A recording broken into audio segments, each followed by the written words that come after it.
नमस्कार। आप सभी का बहुत बहुत स्वागत है एक बार फिर से आपके अपने YouTube चैनल MP रोजगार इन्फो में। यहां पे हम बात करते हैं सरकारी भर्तियों की, सरकारी योजनाओं की। आज की इस वीडियो में हम बात करेंगे मित्रों, जन स्वास्थ्य सहायता अभियान के अंतर्गत जो पंचायत कार्यपालक की वैकेंसी यहां पे निकाली गई है, तो फॉर्म भरने से पहले ये वीडियो जरूर देख लेना। मैं आपको आज बताने वाला हूं कुछ फैक्ट्स, और इससे आप ये खुद सुनिश्चित कर पाएंगे ये फर्जी है या फिर ये सही है, या फिर आपको इसमें फॉर्म भरना चाहिए या नहीं भरना चाहिए। तो पूरा वीडियो जरूर देखिएगा और इस वीडियो को शेयर भी कीजिएगा अपने और भाई बहनों तक, ताकि किसी को नुकसान ना हो। और चैनल पे अगर नए हैं भैया तो चैनल को सब्सक्राइब भी जरूर कर लेना, बिल्कुल फ्री है, कोई पैसा इसमें नहीं लगता है। और वीडियो को बिल्कुल भी स्किप मत कीजिएगा। चलिए शुरू करते हैं। तो ये जो वेबसाइट है दोस्तों, यहां पे आप देखेंगे जन स्वास्थ्य सहायता अभियान लिखा हुआ है और project of health care research and development board. अब कल मैंने ये जो नंबर आपको यहां पे दिख रहा है, इस पे मैसेज किया। इनके कॉन्टेक्ट अस में जब आप आएंगे तो यहां पे आपको देखने मिलेगा कि इनके ब्रांच ऑफिस हैं रांची, झारखंड, लखनऊ, उत्तर प्रदेश, भोपाल। तो मैंने इनको मैसेज किया कि सर आप बताइए भोपाल में कहां पे है ब्रांच, और जो संबंधित अधिकारी है उनका नंबर दीजिए। पहला चीज, इनका कोई रिप्लाई नहीं आया। इस नंबर पे मैंने व्हाट्सएप किया था। दूसरी चीज, यहां पे जो सर्टिफिकेट्स आप इस वेबसाइट पे देख रहे हैं, ये ज्यादातर जो सर्टिफिकेट है ये माई गॉव वेबसाइट के हैं, जिसमें क्विज चलते रहते हैं। उस पर आप भी पार्टिसिपेट करके इस तरीके के सर्टिफिकेट आप बना सकते हैं। तीसरी चीज सबसे महत्वपूर्ण, आप यहां पे देखिए कि यहां पे जब आप रिजल्ट वाले सेक्शन में आएंगे ना, इस पे रिजल्ट में, तो आप पाएंगे कि यहां पे लगभग हर साल ही वैकेंसी ये निकाल रहे हैं।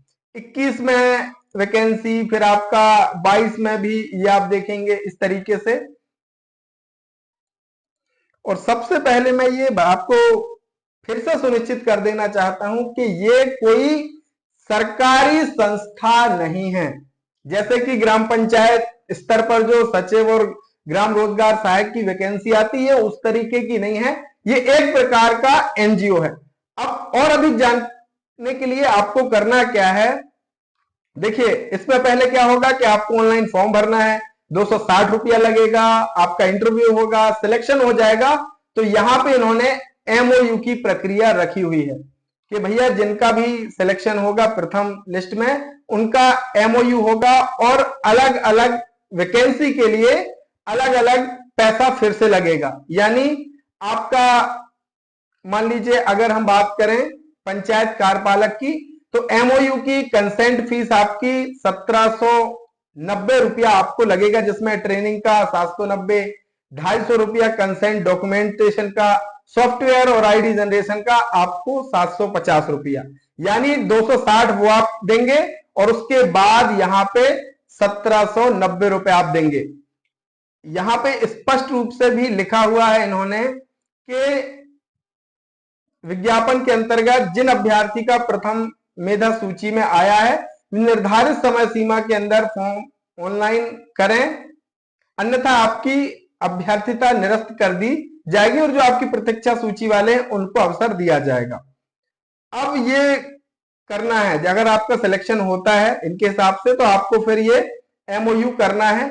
यहां पे आपको दोस्तों ध्यान रखना है, ये आपको टर्म एंड कंडीशन, बहुत सारे भाई बहनों ने इसको नहीं पढ़ी, और आप इसको अगर पढ़ेंगे ना तो आपकी सारी चीजें आपको यहां पे क्लियर हो जाएंगी। इसको कर लीजिए हिंदी, ताकि आपको सारी चीजें आसानी से समझ आ सकें। सबसे पहले हम बात करते हैं पेमेंट की। तो पेमेंट यहां पे कितना लिखा हुआ है, 14,500 से लेकर के 21,500 रुपया। अब इनकी टर्म एंड कंडीशन में आइए, तो इस पद के लिए आप संगठन द्वारा दिए गए मासिक लक्ष्य को पूरा करते हैं तो शुरुआती आय आपकी, भैया टारगेट है, टारगेट पूरा करेंगे तो 12,500 से लेके 16,500 की मासिक आय होगी। यदि आप संस्था के द्वारा दिए गए मासिक लक्ष्य को पूरा नहीं करते हैं तो उस माह के पूरे लक्ष्य में आपके द्वारा किए गए कार्य का 20% आपको उस माह के मानदेय के रूप में दिया जाएगा और भुगतान सीधे बैंक खाते में किया जाएगा। तो इसमें सबसे पहली बात क्या है कि टारगेट है, टारगेट को आपको पूरा करना होगा। और नीचे हम आते हैं और यहां पे अच्छी एक चीज पढ़िए कि आप कंपनी में या कंपनी के बाहर किसी के साथ अपने मुआवजे पैकेज की सामग्री पर चर्चा या खुलासा नहीं करेंगे। और नीचे हम जब यहां पे आते हैं तो जन स्वास्थ्य सहायता अभियान के तहत पंचायत कार्यकारी के पद के लिए चयन सामाजिक सेवा संगठन NAC जो कि कंपनी अधिनियम धारा 8 के तहत पंजीकृत है द्वारा किया जा रहा है। स्थायी कर्मचारियों को दी जाने वाली सुविधाएं पंचायत कार्यकारिणी के रूप में स्वीकार नहीं होगी, ये आप समझ लीजिए। एक चीज ये भी पढ़िए कि चयन पूरी तरह से अनुबंध के आधार पर होगा, ना तो संगठन का स्थायी कर्मचारी और ना ही संगठन सेवा में नियमितीकरण का हकदार होगा। यानी आप भैया परमानेंट, अगर आप चाह रहे हैं कि इस NGO में परमानेंट करेंगे तो इसके भी आप हकदार नहीं हैं। यह चयन नियुक्ति तिथि से 3 माह की परिवीक्षा अवधि के लिए होगा। परिवीक्षा अवधि की समाप्ति पर प्रबंधन के लिए यह खुला है कि वह या तो आपकी सेवा की पुष्टि करे या आपकी परिवीक्षा अवधि बढ़ा दे। इस तरह विस्तार अधिकतम 11 महीने से अधिक के लिए दिया जा सकता है।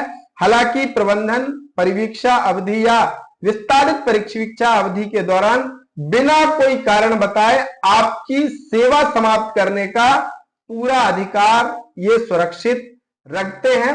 हालांकि परिवीक्षा अवधि के दौरान सेवा बिना किसी सूचना के बंद भी की जा सकती है। प्रत्येक माह के लिए एक निश्चित लक्ष्य दिया जाएगा, ऐसा ना करने पर चयन समाप्त किया जा सकता है। अब ये सबसे महत्वपूर्ण पॉइंट है, ये भी आप यहां पे पढ़ लीजिए।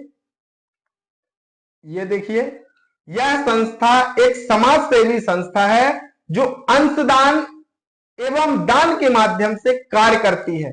अतः मेरे द्वारा अंशदान के रूप में दिया गया, क्या आपने जो आवेदन शुल्क दिया है, आपने जो प्रशिक्षण शुल्क दिया है और अन्य व्यय शुल्क वापस नहीं किया जाएगा। मैं संस्था से यह शुल्क वापस लेने का हकदार नहीं हूं। मैंने संगठन में पंचायत कार्यकारिणी के पद पर कार्य करने हेतु अपनी स्वेच्छा एवं पूर्ण विवेक से आवेदन किया है। इसके लिए मुझ पर किसी प्रकार का कोई दबाव नहीं डाला गया है। तो दोस्तों, एक बार जब आप इनकी टर्म एंड कंडीशन को पढ़ेंगे तो सारी हकीकत आपके सामने आ जाएगी। अब ये आपके ऊपर निर्भर करता है कि भैया आपको इसके लिए आवेदन करना है या नहीं करना है। फिलहाल मैंने जहां तक इसका सर्च किया है, मैंने इनसे बात करने की भी कोशिश की तो इनका कोई रिप्लाई नहीं आया है। और जहां तक की मैं बात करूं कि कार्यालय की, तो इनका मध्य प्रदेश में डिस्ट्रिक्ट लेवल पर कोई अभी काम नहीं चल रहा है, ना ही भोपाल में इनका कोई ऑफिस है। तो आप स्वयं अब ये सुनिश्चित कर लीजिए कि आपको इसके लिए फॉर्म भरना है या नहीं भरना है।